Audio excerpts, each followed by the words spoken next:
So guys, welcome to our channel once again. In today's video, we have here these 20 questions to answer on the topic basic ecological concepts. So guys, this video will be about food webs and trophic levels. So in short, to stay to the end of this video, here we have a diagram here, and the question says the producer in the diagram is A, ivy, because it is the organism that receives the highest amount of sunlight.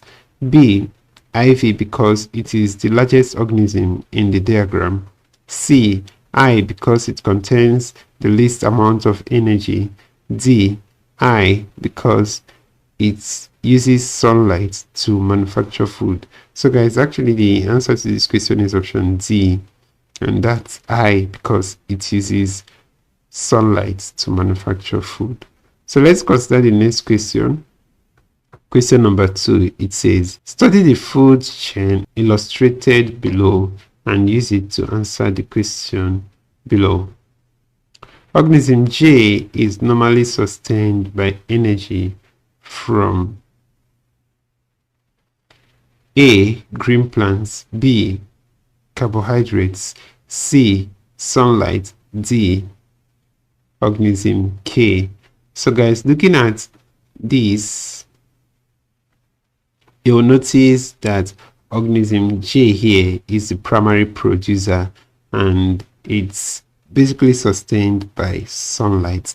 And that's it for this question, option C. So let's consider the next question. Question number 3, it says, organisms in an ecosystem are usually grouped according to their trophic level into A, consumers and parasites, B, carnivores and omnivores, C, producers and saprophytes, D, producers and consumers. So guys, the answer to this question is option D, producers and consumers.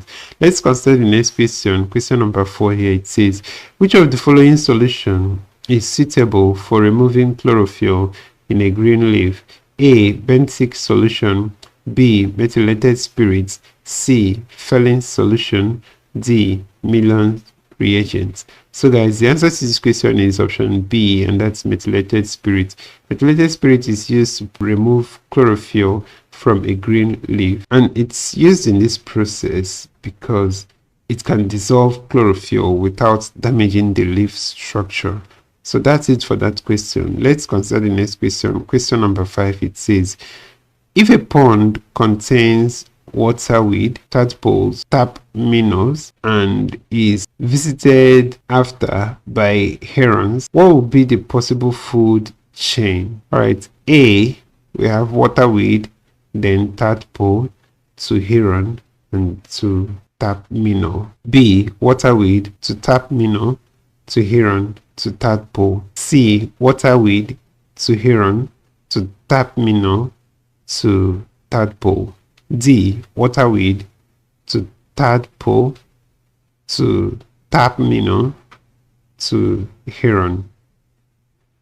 So guys, the answer to this question will be option D here, and that's the correct sequence of the food chain. So let's consider the next question. Question number 6 here. It says, an organism at the start of a food chain which provides total input energy into an ecosystem is the A, producer, B, consumer, C, sun, D, decomposer. Okay guys, I know you already must have guessed rightly the answer to this question, and that's option A, producer.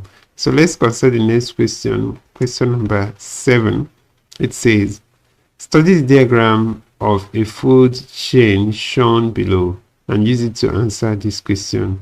So we have P to Q to R to S to T. So which of the following statements best describes the organism designated R?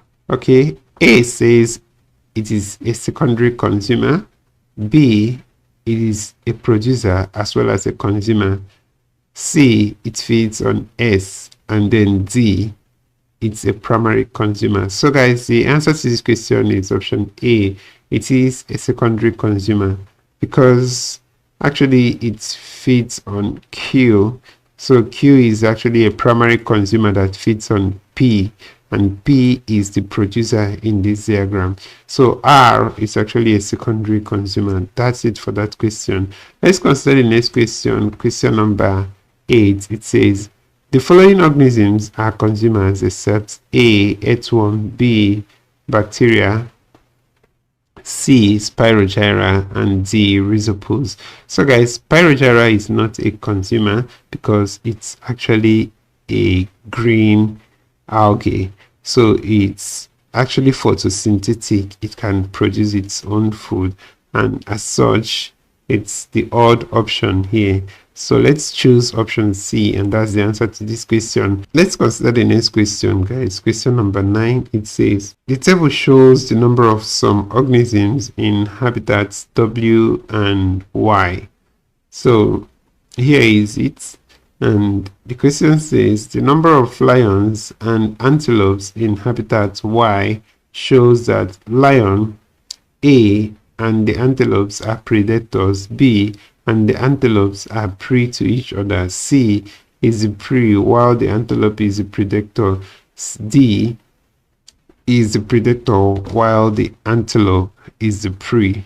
So guys, from the habitats Y, we have just 6 lions against 51 antelopes. So this shows that the number of lions here, 5, should feed more on the greater number of antelopes here.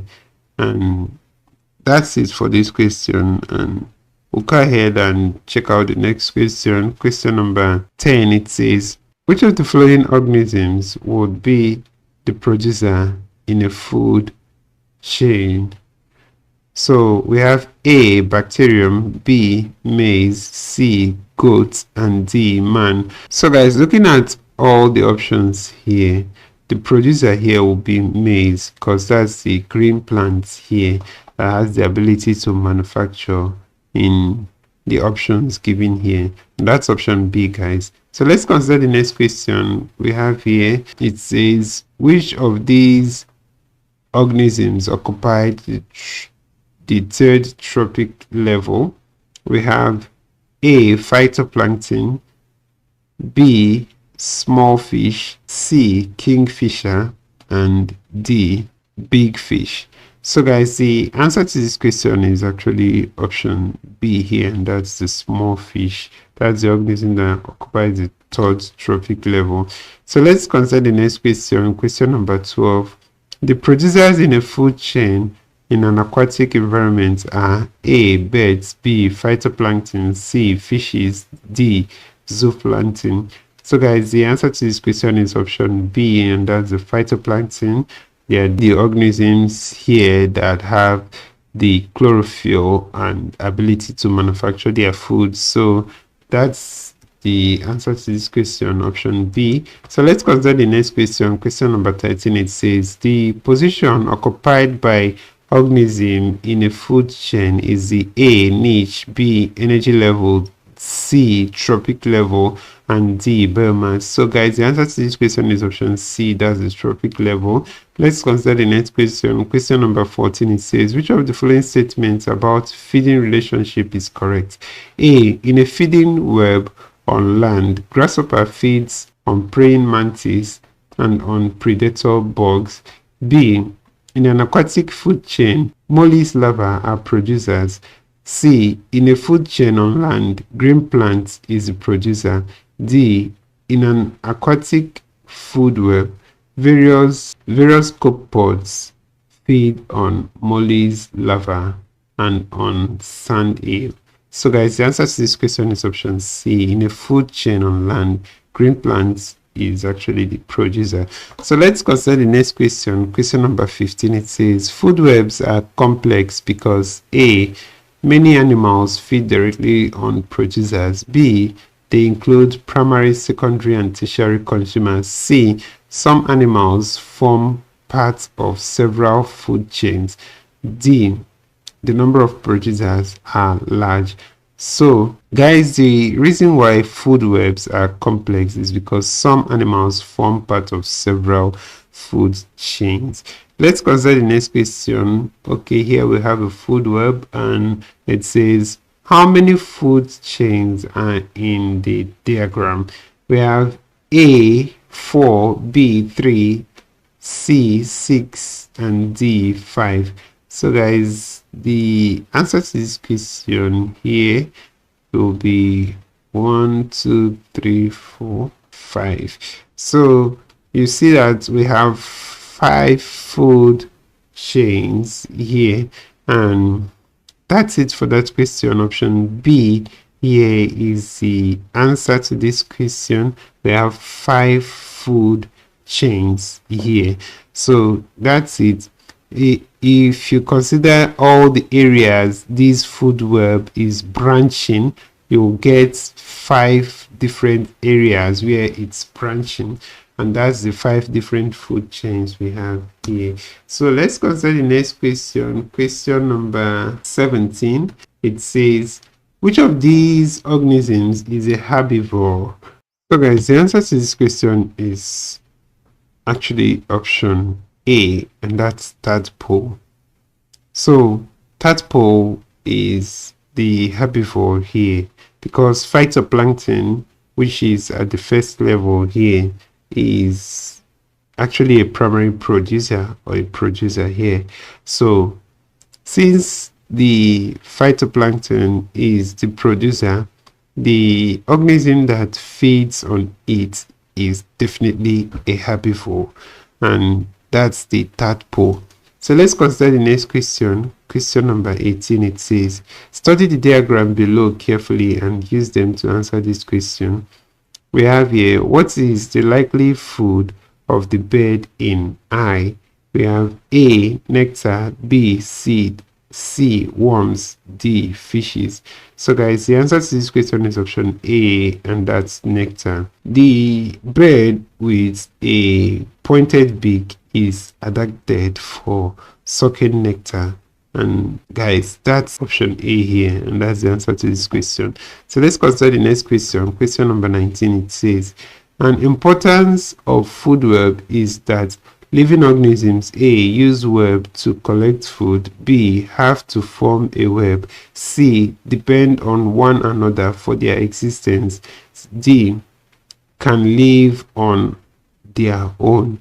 So guys, the answer to this question is option C here, and that's depend on one another for their existence. So let's consider the next and the last question here, guys. Question number 20. We have here another food web, and the question says, what would be the effect of taking the lion out of the web? A, man will occupy the apex of the web. B, there would be more rabbits in the web.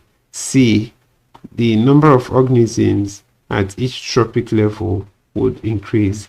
D, the energy reaching the remaining tropic levels will increase. So guys, the answer to this question is option A, man would occupy the apex of the web. And this is where we end this video for today. So guys, if you enjoyed this lesson, please give it a thumbs up. Don't forget to subscribe to this channel if you're not a subscriber.